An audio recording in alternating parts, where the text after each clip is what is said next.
જય બાબા સ્વામી પરમ પૂજ્ય ગુરુદેવના ચરણોમાં કોટી કોટી વંદન. વંદનીય ગુરુમૈયાના चरणों कोटि कोटि वंदन. हिमालय का समर्पण योग भाग 1. अब मुझे शरीर का कोई आकर्षण नहीं है. इस शरीर ने बहुत साथ दिया है. अब उसे भी तो विश्राम की आवश्यकता है. यह शरीर मोक्ष मिलने का साधन है. इस नाशवान शरीर के साथ मोक्ष पाया जा सकता है, पर इस शरीर का एहसास न रखकर यह एक अभ्यास है.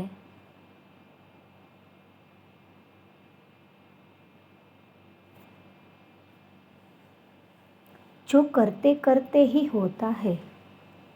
मैंने फिर गुरुदेव को अपने कंधों पर बैठाया और आगे की चढ़ाई चढ़ने लग गया. अब चढ़ाई आ गई थी. एक कारण मेरी गति एकदम धीमी हो गई थी. एक और चढ़ाई की परेशानियां थी और दूसरी ओर रास्ता ठीक नहीं था. रास्ता बनाकर आगे बढ़ना पड़ रहा था. मैं झाड़ियाँ साफ करता और फिर आगे बढ़ता. मेरी बाईं हाथ की लकड़ी को टिकाकर सहारा लेता और दाहिने हाथ की लकड़ी से झाड़ियाँ हटाता था और फिर धीरे धीरे आगे बढ़ता था. कोई भी कार्य झटके से नहीं कर रहा था. बड़ी सावधानी से साथ कर रहा था.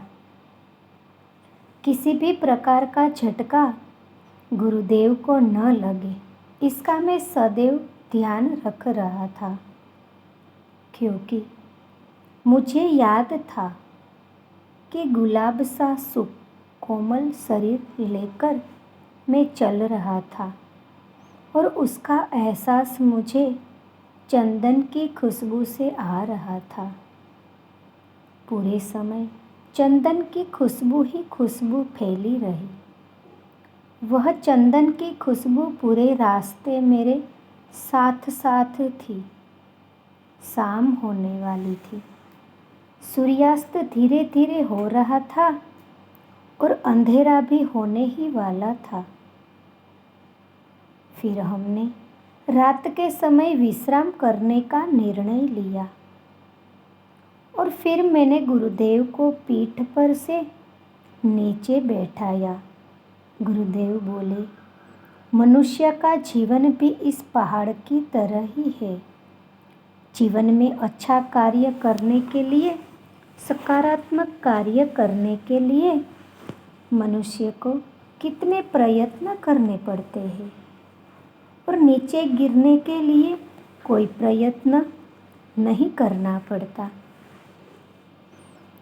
गिरा एक क्षण में जा सकता है, पर जीवन में चढ़ा एक क्षण में नहीं जाता है. उसके लिए अधिक समय और अधिक प्रयास की आवश्यकता होती है. आध्यात्मिक स्थिति का भी ऐसा ही कुछ है. आध्यात्मिक स्थिति में नई ऊंचाई पाने के लिए अधिक सतत प्रयास की आवश्यकता होती है. जितनी अधिक ऊंचाई उतनी अधिक साधना करनी होती है.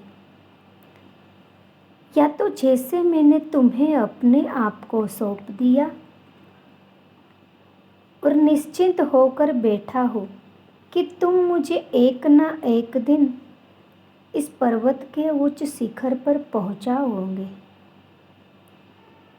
वैसे जो चढ़ने वाला है उसे सौंप दो और या तो स्वयं उस पर्वत पर चढ़ो. दोनों तरीकों से पर्वत के उच्च शिखर पर पहुंचा जा सकता है. मेरे शरीर की कमजोरी के कारण ही मैं अपने आप को तुम्हें सौंप सका. ठीक उसी प्रकार मनुष्य भी अपने जीवन में आने वाली समस्याओं के कारण परेशान होता है और अपनी समस्या सुलझाने में अपने आप को असमर्थ पाता है और फिर वह परमात्मा की शरण में जाता है, तब वह परमात्मा की मदद लेने के लिए अपने आप को गुरु को सौंपता है, या सौंपने के लिए मनुष्य की परिस्थिति ही कारण होती है। अगर परिस्थिति का निर्माण नहीं हुआ तो सौंपने का सवाल ही नहीं पैदा होता। अर्थात जीवन में आने वाली खराब परिस्थिति ही मनुष्य को समर्पण के बीच एक पुल का कार्य करती है। फिर कुछ समय के बाद समर्पित रहना मनुष्य का स्वभाव हो जाता है। कई बार कई व्यक्ति समर्पण का अर्थ लगाते हैं कार्य के लिए प्रयत्न न करना। वास्तव में समर्पण का अर्थ कार्य के लिए प्रयत्न न करना नहीं है, सामूहिक प्रयत्न करना है। समर्पण से सामूहिकता में प्रयास होता है, सामूहिकता में प्रयत्न होना है, और जब सामूहिकता में जुड़कर प्रयत्न होता है तो वह दिखाया नहीं जा सकता, क्योंकि वह प्रयत्न एक मनुष्य नहीं करता है, मनुष्य की सामूहिकता करती है। इसमें एक मनुष्य का कोई अस्तित्व ही नहीं रहता है। इसीलिए इसमें मैंने कुछ किया, यह अहंकार भी पुष्टि कभी हो नहीं सकती है। सब कुछ सामूहिकता में हो जाता है। हम यह कह सकते हैं कि समर्पण ध्यान सामूहिकता में किया गया ईश्वर प्राप्ति का प्रयास है, जो किया नहीं जाता हो जाता है। मैंने जंगल की कुछ वनस्पतियां तोड़कर भोजन किया। गुरुदेव आजकल अन्न त्याग कर चुके थे। मुझे कुछ वनस्पतियां खाने की आवश्यकता थी, ताकि अगली सुबह पहाड़ चढ़ने में मुझे अच्छी ऊर्जा मिल सके। बाद में हम सो गए। उठे तब सुबह होने वाली थी। सारा आकाश सूर्योदय पूर्व फैली हुई लालिमा से लाल हो रहा था। फिर सूर्योदय हुआ। हम दोनों ने सूर्य देवता को नमन किया और मैंने फिर गुरुदेव को डोली अपनी पीठ पर बांधकर यात्रा प्रारंभ की, और गुरुदेव ने भी अपनी आंखें बंद कर चुपचाप बैठे रहे, मानो वे इस जगत में है नहीं, वे किसी और जगत में भ्रमण कर रहे हो।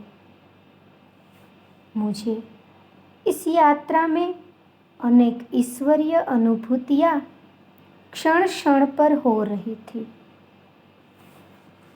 मैं धीरे धीरे आगे बढ़ रहा था। इस सुबह कुछ निश्चित रास्ता तय होने का सोचा था, इसीलिए मैं चल रहा था।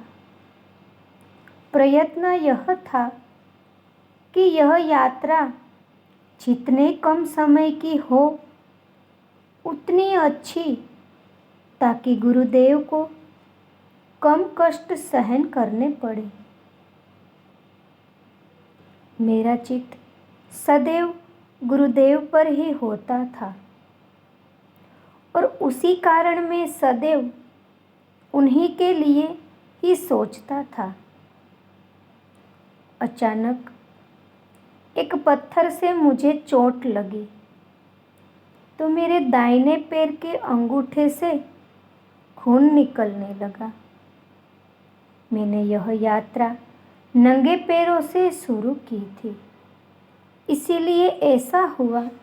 मैंने तुरंत कुछ पत्तियां मसलकर उनका रस उस स्थान पर लगाया तो खून निकलना बंद हो गया और मैं चल पड़ा। जंगल के केले के पत्तों से लेकर कुछ विशिष्ट झाड़ों की छाल बांधकर चलता था, पर इस यात्रा में गुरुदेव के सानिध्य में नंगे पैर चलने की ही सोची थी, इसीलिए ऐसी चोट लग गई थी। मुझे अनुभूति हो रही थी कि परमात्मा प्रत्येक जीव में है और मनुष्य के पास का परमात्मा मेरे ज़्यादा करीब का है, क्योंकि मैं मनुष्य हूँ। इसीलिए मनुष्य के भीतर के परमात्मा के साथ जल्दी से समरसता स्थापित कर सकता हूँ। जीवन में मैंने मनुष्य के साथ जितनी अधिक समरसता स्थापित की, उतनी अधिक सामूहिकता की शक्ति मुझे प्राप्त हो गई। परमात्मा के साथ मेरा संबंध उतना अधिक स्थापित हो पाया। मुझे मेरा स्वयं का अहंकार विसर्जित करने के लिए परमात्मा रूपी सामूहिकता की आवश्यकता होगी। जितनी अधिक सामूहिकता के साथ जुड़ूंगा, मेरा स्वयं का अस्तित्व उतना ही कम कम होना प्रारंभ होगा और एक स्थिति के बाद सामूहिकता में ही विलीन हो जाएगा। पर सामूहिकता में विलीन होने के लिए सामूहिकता चाहिए। बिना सामूहिकता के समर्पण नहीं हो सकता। समर्पण करे कहाँ और किसे? इतनी सामूहिकता लाए कहाँ से? यानी एक एक मनुष्य तक पहुंचकर उससे आंतरिक संबंध बनाने होंगे, उनसे जुड़ना होगा और इतने अधिक लोगों से जुड़ना होगा कि स्वयं का अस्तित्व ही शून्य हो जाए। और यह सब इस घने जंगल में संभव नहीं है। यानी मुझे यहाँ से जाना होगा, मानव बस्ती में जाना होगा, मानव समाज में जाना होगा। मैं तैरना सीख गया हूँ, तैरना चाहता हूँ, तैरने की इच्छा है, तैरने की स्थिति भी है, पर इस पहाड़ पर तैरा नहीं जा सकता है। और वास्तव में तैरना है तो मुझे समुद्र के पास जाना होगा। जब तक मैं समुद्र के पास जाऊँगा नहीं, समुद्र में कूदूंगा नहीं, तब तक मैं तैरूंगा कैसे? जिस प्रकार तैरने के लिए समुद्र की आवश्यकता है, वैसे ही मेरा अस्तित्व समाप्त करने के लिए मुझे सामूहिकता की आवश्यकता है। और जिस प्रकार समुद्र इस पहाड़ पर नहीं लाया जा सकता है, ठीक उसी प्रकार सामूहिकता को भी इस पहाड़ पर नहीं लाया जा सकता है। तुझे अगर अपने अस्तित्व को विलीन करना है तो सामूहिकता में जा और उसमें जाकर अपने आप को विलीन कर ले। इस पहाड़ को छोड़कर सामूहिकता में जा। वही तेरा कार्य क्षेत्र है। जो अनुभूति मिली है, मानव समाज में जाकर उस अनुभूति का प्रसाद बांट, क्योंकि यह अनुभूति का प्रसाद ही एक ऐसा मार्ग है जिसमें कोई जुड़ सकता है और तू भी किसी से जुड़ सकता है। यह सजीव ज्ञान तो बहुत प्राचीन ज्ञान है, पर यह सार्वजनिक नहीं है। अभी तक इसका प्रयोग व्यक्तिगत रूप में ही हुआ है। अभी तक एक गुरु ने दूसरे अपने शिष्य को ही दिया। यह सजीव ज्ञान है। रहस्य को सारे समाज तक लेकर जा। उठ जा। अब समाज में अशांति का वातावरण बनने वाला है। कुछ समय अधिक सक्रिय हो जाने के बाद जैसे निष्क्रियता हो जाती है, वैसे ही स्थिति आने वाली है। इस भौतिक जगत में भौतिक संसाधन अधिक हो जाएगा और भौतिक जगत में आध्यात्मिक चित्त चले जाने से आत्मीयता समाप्त हो जाएगी। आत्मीयता का भाव समाप्त हो जाने से समाज एकदम सूखा व शुष्क हो जाएगा और इस सूखेपन से मनुष्य के भीतर की शांति ही समाप्त हो जाएगी और भीतर की अशांति असंतोष को जन्म देगी और स्वयं पूर्णतः समाप्त हो जाएगा। समाज के भीतर पनप रहा असंतोषी छोटी छोटी बातों पर हिंसा का रूप ग्रहण कर लेगा। आने वाला समय में चित्त को संभालने की बहुत आवश्यकता है। चित्त बाहर की परिस्थितियों में जाकर अधिक नष्ट होगा। असमाधान का रोग सारे मानव समाज को लग जाएगा। सामूहिकता में दोष ग्रहण किए जाएंगे। दोष सामूहिकता में ही आ जाने के बाद एक मनुष्य अपना खुद का अस्तित्व खो देगा। मनुष्य स्वयं को अपने आप को जाने बिना सबको जानने का प्रयत्न करेगा। इस प्रयत्न में चित्त जानने के लिए बाहर जाएगा और नष्ट होगा। अगर इस विश्व को जानना है तो पहले अपने आप को जानना आवश्यक है, क्योंकि मनुष्य विश्व का एक घटक है।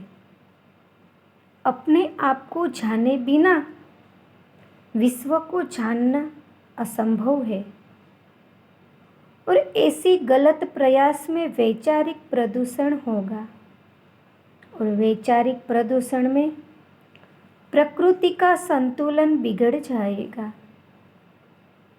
और इस वैचारिक प्रदूषण से मानव जाति को बाहर निकालने के लिए मनुष्य प्रयास भी करेगा और मनुष्य के प्रयास बहुत प्रकार के होंगे। ऐसे समय एक सरल व सफल प्रयास की आवश्यकता होगी। ऐसे प्रयास का ज्ञान समाज को न होगा। ऐसे समय समर्पण ध्यान ही ऐसा मार्ग है जो ध्यान की संपूर्णता प्रदान कर सकता है, क्योंकि इस समर्पण मार्ग में आत्म साक्षात्कार प्राप्त होगा।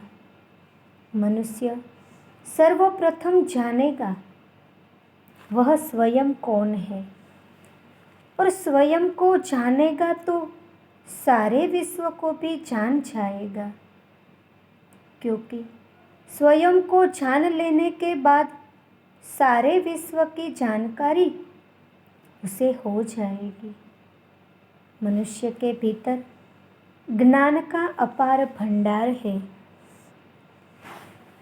वह सब ज्ञान जागृत होना शुरू होगा और उस आत्मज्ञान के प्रकाश में मनुष्य को एक नई दृष्टि प्राप्त हो जाएगी। आने वाली वैचारिक प्रदूषण की रात में आत्मज्ञान के सूरज की आवश्यकता होगी। ऐसा सूरज भी बाहर से नहीं, मनुष्य के भीतर से उगेगा। उससे मनुष्य का आत्मधर्म जागृत होगा, क्योंकि आत्मधर्म ही मनुष्य का सत्य धर्म है। ऐसे समय तुम समाज में जाकर परमात्मा की कृपा के माध्यम बनो और समाज में फैला अज्ञान का अंधेरा दूर करने का कार्य करो। यह मेरी गुरु दक्षिणा है। मैं भी चढ़ाई चढ़ते चढ़ते थक गया था, फिर विश्राम करने का निर्णय लिया। अब अंधेरा भी होने लगा था। सारा दिन चलते रहने से मेरे पैर भी सूज गए थे, पर फिर भी एक आत्मसंतोष था कि अब हम उस पहाड़ी के शिखर के करीब आ गए थे। मेरे पास कुछ लाई पत्ते थे। वे खाए, पानी पिया और विश्राम का निर्णय लिया। गुरुदेव के लिए भी पत्तों से बिछौना सा तैयार किया और मैं भी उन्हीं के पास पत्थर के नीचे लेट गया। रात हो गई थी। सभी ओर चांदनी फैली हुई थी। चंद्रमा भी दिख रहा था। पूर्णिमा करीब ही थी, इसीलिए चंद्रमा का प्रकाश चारों ओर फैला था। चंद्रमा का प्रकाश ऐसा लग रहा था मानो एक शांत चैतन्य प्रकाश की चादर ही इस धरती पर ओढ़ा दी गई हो। जंगल के कुछ जानवर उत्तेजित होकर अलग अलग आवाजें निकाल रहे थे। बहुत ही शांत वातावरण था और शांत वातावरण में जंगल को सुना जा सकता था। जंगल के एकांत का एक अलग ही संगीत होता है। जब आप शांत हो तो इस जंगल के संगीत को सुना जा सकता है। यह शांत संगीत अपने मन को भी भीतर से शांत कर देता है और उस जंगल के शांति के संगीत को सुनते सुनते भीतर का संगीत चालू हो जाता है और उस जंगल के साथ आप कब समरस हो जाते हैं उसका पता भी नहीं चलता है। फिर अपने भीतर से ही एक आत्म शांति का झरना बहने लग जाता है। जिस झरने में आत्मा नहाकर एक समाधान को प्राप्त करती है और उस समाधान से आत्मधर्म जागृत होता है और जीवन का सारा ज्ञान मनुष्य को प्राप्त हो जाता है। फिर कुछ जानने की, पाने की मनुष्य को आवश्यकता ही नहीं रहती है। इसलिए तपस्वी साधना के लिए सदैव जंगल का आश्रय लेते हैं। मैं सुबह पास में बहने वाले एक झरने पर पानी लेने के लिए गया। यह झरना पहाड़ के ऊपरी भाग से पानी लेकर आ रहा था। मेरे बांस का एक बड़ा टुकड़ा था जिसमें पानी लेने के लिए गया। झरने का पानी भी चमक रहा था। उस पर चांदनी की छटा दिख रही थी। वहाँ आकर मैंने स्नान किया और गुरुदेव के लिए पानी लेकर आया। और मैं जब गुरुदेव के पास पहुंचा तो उनके आसपास एक सुनहरे रंग के प्रकाश का आभामंडल नजर आ रहा था, जो बीच में हल्के सुनहरे पीले रंग का था और उसके किनारे पर गहरे सुनहरे रंग की पट्टी जैसी थी। गुरुदेव के सांस के स्पंदनों पर वह कम या अधिक हो रहा था और उस सुनहरे वलय के भीतर गुरुदेव का शरीर अदृश्य हो गया था। यही उनका सत्य स्वरूप था। उनका स्वयं का शरीर का कोई अस्तित्व नहीं रह गया था। वे संपूर्णतः प्रकृतिमय हो गए थे। जब मैं उस प्रकाश के वलय को पार कर उन तक पहुंचा, तब कहीं उनका शरीर दिखने लगा। मैंने उनके चरण धोए, उन्होंने पानी से नहलाया, स्वच्छ किया। वे भी प्रसन्न लग रहे थे। उन्हें मैंने बताया, अभी मैं आपके पास आ रहा था, तब मैंने आपका अति प्रभावशाली आभामंडल देखा, जो सुनहरे पीले प्रकाश के एक बड़े वलय जैसा लग रहा था। उन्होंने कहा, मनुष्य जैसे जैसे ध्यान करने लग जाता है, वैसे वैसे उसका अहंकार कम होने लग जाता है। वह अपना खुद का अस्तित्व ही खोने लगता है और प्रकृति में ही समरस होने लगता है। और यह 12 सालों की लगातार साधना के बाद ही संभव होता है। फिर उसके आसपास उसके शरीर के जैसा एक और प्रकाश का शरीर निर्मित होने लगता है। जय बाबा स्वामी।